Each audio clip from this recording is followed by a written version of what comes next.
Beautiful here. Good morning, YouTube.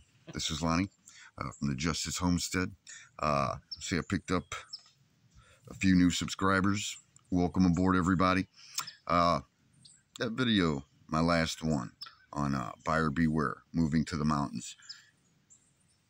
There's some things that I picked up along the way, things that I wish I knew before I made the move, that might be able to be beneficial to you. And I put together somewhat of a top 10 list. There's a few more issues here than 10, but overall it's 10. So without further ado, let's get into this. All right. So you want to leave that horrible blue state you're living in, right? You find listings in the mountains, but you find, man, these people, they're just not calling me back. Well, that's because cell phone reception out here is terrible, right? So you're just going through the listings and you go, okay, well, I want an investment property. There's nothing wrong with that. Finding something that needs to be fixed up. A lot of the time, people, they don't know what they have. So, you know, you end up getting a pretty good deal, but sometimes you end up biting off more than you can chew. So if you're not a do-it-yourselfer or, you know, you don't have some sort of a skill set that could help you save on labor, you know, you could end up probably spending more money on repairs than you could, you know, just buying a nicer place. But, you know, I'm pretty much a jack of all trades. So, you know, I like a good challenge. And it's a nice place now. I have no regrets.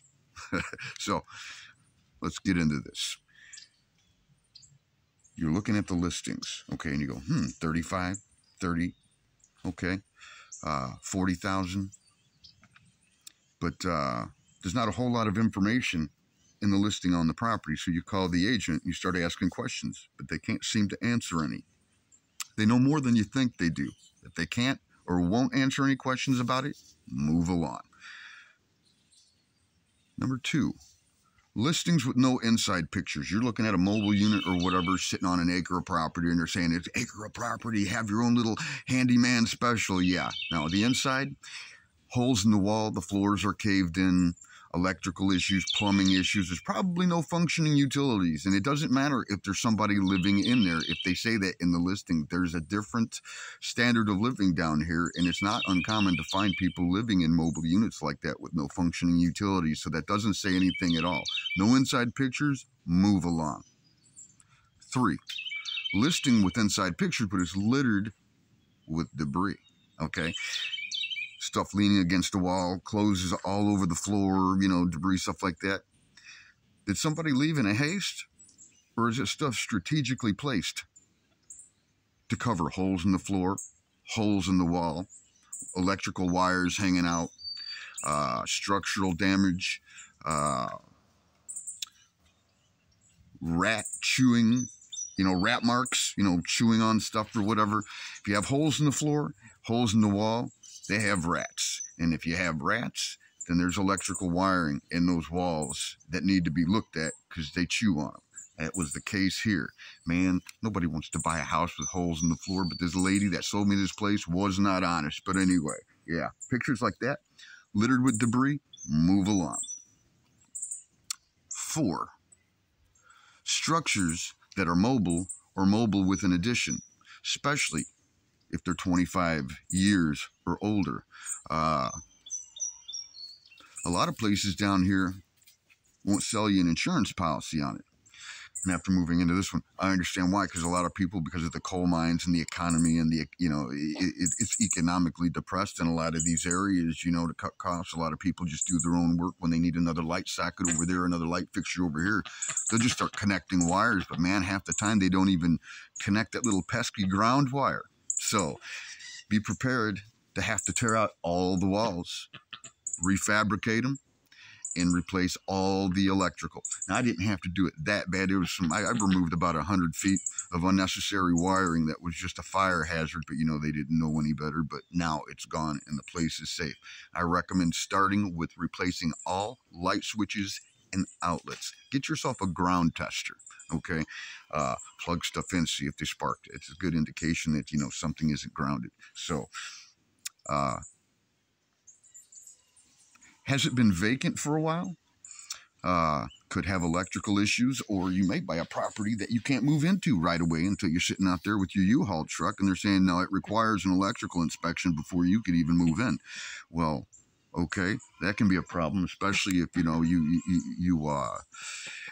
got a hornet's nest built in that main meter out and back. You don't want to end up with a situation to where it's like Dr. Frankenstein's laboratory. They tell you, you know, you're going to pay some guy probably 50 to 500 bucks. The quotes vary depending on where you go. Anyway, yeah, it's safe. They'll take your money and run, and you'll turn the power on. And it's like psh, sparks flying everywhere. So, you know what questions to ask. So yeah, ask them. Will it require an electrical inspection? If they can't answer any questions about that, move along. Is it a breaker or fuse box? All right. Now, if it's a breaker, the electrical's been updated. And what I like about mobile units is a lot of the wiring goes down and along the bottom, so it's easy to get down there, if you don't mind the creepy crawlies. Gotta watch warmer weather, though. You end up belly crawling underneath a mobile unit, you could end up pinned down with a copperhead, okay? So, it hasn't happened to me yet, but, you know. But I followed all the wiring. Okay, all the way to where it comes up, and because I ripped out a lot of the drywall, I've correctly grounded and repaired any electrical issues. No flickering lights or spitting outlets. Not a good thing. And the fire department, man, I'll tell you what, it'll take them about an hour and a half to get here. By the time that, you know, it gets down to them, hey, there's a fire up there. I mean, you know, you're going to have a pile of ashes before they get here. So, gas leaks. Propane or natural gas? Now, I'd recommend if you see a property with a propane tank, I'd avoid that because propane's expensive down here. But if you decide to go that route, that's fine. Just do an inspection all the way from the tank to the house. And if it goes underneath or whatever, you have to check for a leak, okay? Natural gas. Are they using black iron or are they using copper tubing? If you see copper tubing, you're buying a bomb. When I moved into this place, they had some sort of a makeshift copper tubing setup. So when we had an open flame wall heater, we were standing in the kitchen. You smell gas? And I get out there, man, and nobody down here told me anything about who could repair that. It's like, I don't know who can do that. So I'm like, all right. So, you know, YouTube, I figured it out. Anyway, I ended up yanking all that out of here, replaced it with black iron. It's just the way to go. But do your research if you're going to do it yourself, because there's a right way to do things and there's a wrong way to do things. You know, that's something that, you know, you want to do. You want to make sure if it's copper tubing and it's natural or propane, you're good. Just check for a leak. But if it's natural gas and it's copper tubing, buddy, you got a problem. And also, you know, it's the woods, man. It rains a lot. There's a lot of streams. There's a lot of trees. There's fog in the morning. So there's mold. All right. Everybody has it to a degree. I mean, if you don't keep it up, and it all comes down to like ventilation and, you know, kind of knowing how to let your house breathe or whatever. When I moved in here, you know, I started tearing out walls. I was finding windows. And speaking of windows, all right, when you move into an older mobile unit, all right, don't think that, okay, that's an old window, I'm going to go buy a replacement, because sometimes it's not as simple as that. This mobile part was done in the 70s, so a lot of the window sizes, the standard window sizes since the 70s have changed, so I just can't buy a window and replace it. I either got to go smaller or go bigger. Now, you're usually going to find that they're about 30 inches wide. That's because the studs in a mobile home wall are about 15 inches apart, so all you have to do is just a matter of replacing the headers, but which is that strip of wood underneath and over the top of the window. So take a good look at it, though, because there was one that I was going to move or replace, and then I realized, oh, it just needs a hardware kit. You can get those on Amazon or eBay or whatever, and just kind of get some WD-40 and let the hinges and the little gear mechanism soak, and the next thing you know, you get that little crank thing, and you realize, man, it actually works, okay? Yeah, right now, those windows that were standard at one point are now considered a custom job. You get custom windows built for anything, as you're talking big bucks, and it isn't necessary. If it can be repaired, fix it. You know what I mean? Only replace it if it needs to be replaced. You know, don't spend money that you don't have to. I mean, obviously you don't want to if you're looking at a fixer-upper.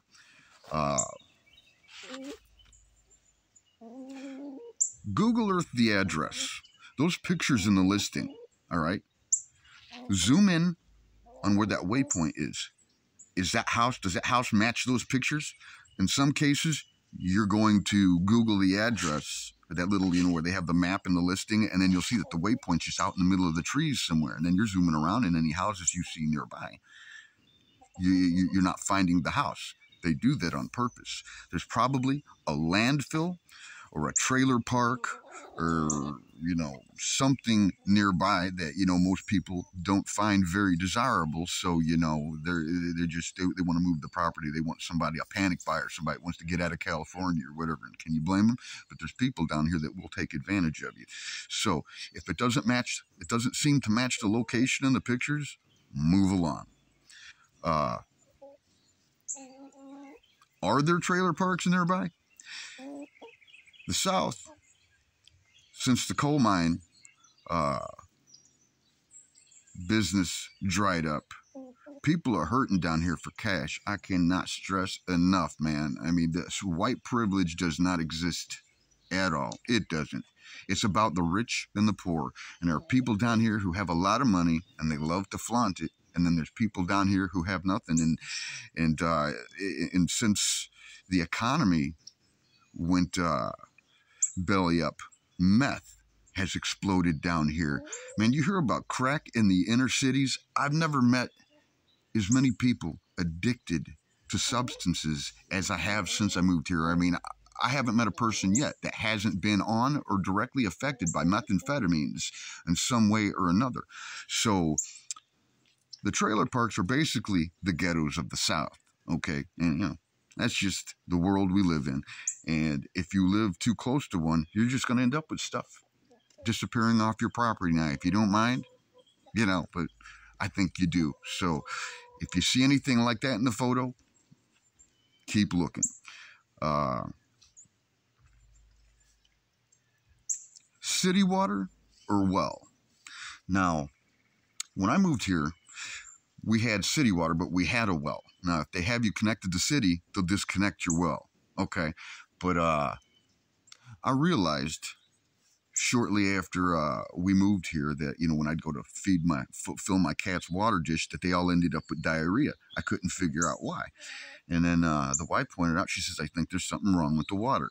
It wasn't until we went into town, somebody was kind enough to go, let us know that, for the city water, there's a boil advisory. Well, when I had the service connected, nobody gave me that courtesy. So I had it shut off. I went ahead and did some inspecting on my well pump. It wasn't grounded, so I had to rewire the thing. I have it up and running, and since then, we haven't had any issues. But still, there are sometimes natural gas deposits in the ground that could even pollute well water. Now, that's not the situation with us, but either way, I'd recommend spend about $100, $150 on like a filter for your well or whatever. But I'm back on the well, got the water shut off. Man, I mean, I'm not going to pay for a service that isn't ready to use right out of the tap. So, and I recommend that you don't either. Now, do you want city water? You don't have a well. It's not an option. Okay. Let's look at the water treatment facility. Okay. Do as much research on that as you can, because I've done some work all over Eastern Kentucky here, and there's a few water treatment facilities that have been built on landfills. I also noticed that the neighboring communities near them are littered with medical clinics. All right. Now, I believe that they're directly connected, but that's just my opinion. But do you want to find out? So, that's something else to think about. Am I actually numbering these as I go along? I keep losing track. Anyway, okay, so we're on 9. All right. Make sure that any earnest money that you put down on a property, if you get that far into the process, is refundable and you get it in writing. There's been so many instances to where I see houses on and off the market, on and off, on and off, on and off. Now, that could be legitimate, but some of them weren't, because they were telling me I had to put down a $3,000 non-refundable deposit. And I said, "Whoa, three non-refundable? Man, I don't think so. That doesn't sound right. Why?" And they said, "Well, it's just in case, anything falls apart." I go, "Okay, well, why would it fall apart?" And they go, "Well, it could be anything. It could be on our end or your end." And I'm thinking, right. So I give you $3,000 and then something happens and they decide to keep it or whatever. Now I'm $3,000 in the hole. There are people down here that will take advantage of you. Don't fall for it. Get it in writing. Is it refundable? If it isn't, move along. And also, 10. If you're going to move to the country, don't move anywhere where you can't have a rooster or you can't pee off your front porch. All right. Yeah, I know it sounds funny, but here I do. I don't care because I can. They don't call the cops on me down here like they did up in the city. I know. But see, I had a drinking problem then, and it just seemed like the rock and roll thing to do. I don't know. But anyway, I've been sober for 2 years, so. But anyway, yeah, that pretty much covers that. But a couple of bonus things. There's something called a mountain slip. Behind me, okay, now I'm right next to the foot of a mountain, right? But it only goes up about 20 feet, and then it levels off, and then it slowly goes back up like that.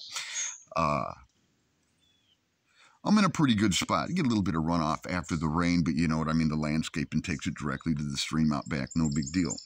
But if you look at these places, some of them, they'll put a mobile unit right against the foot of a mountain, and it'll go up 200 feet, and you'll see these trees, big trees just teetering on the edge, buddy.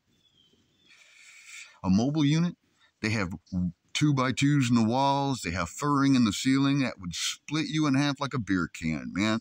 Think about that. And flood zones, all right? I wouldn't move into anything, in a flood zone. They do it like 1 out of 10, 1 being, the least likely area to flood, but also do research on the area because, again, these real estate agents down here will lie to you to make the sale. Then you go back later and realize they changed the MLS data, and you can't do anything about it. Here in Kentucky, you can get robbed, and they don't care. So it's buyer beware. But, I'm in a pretty good area.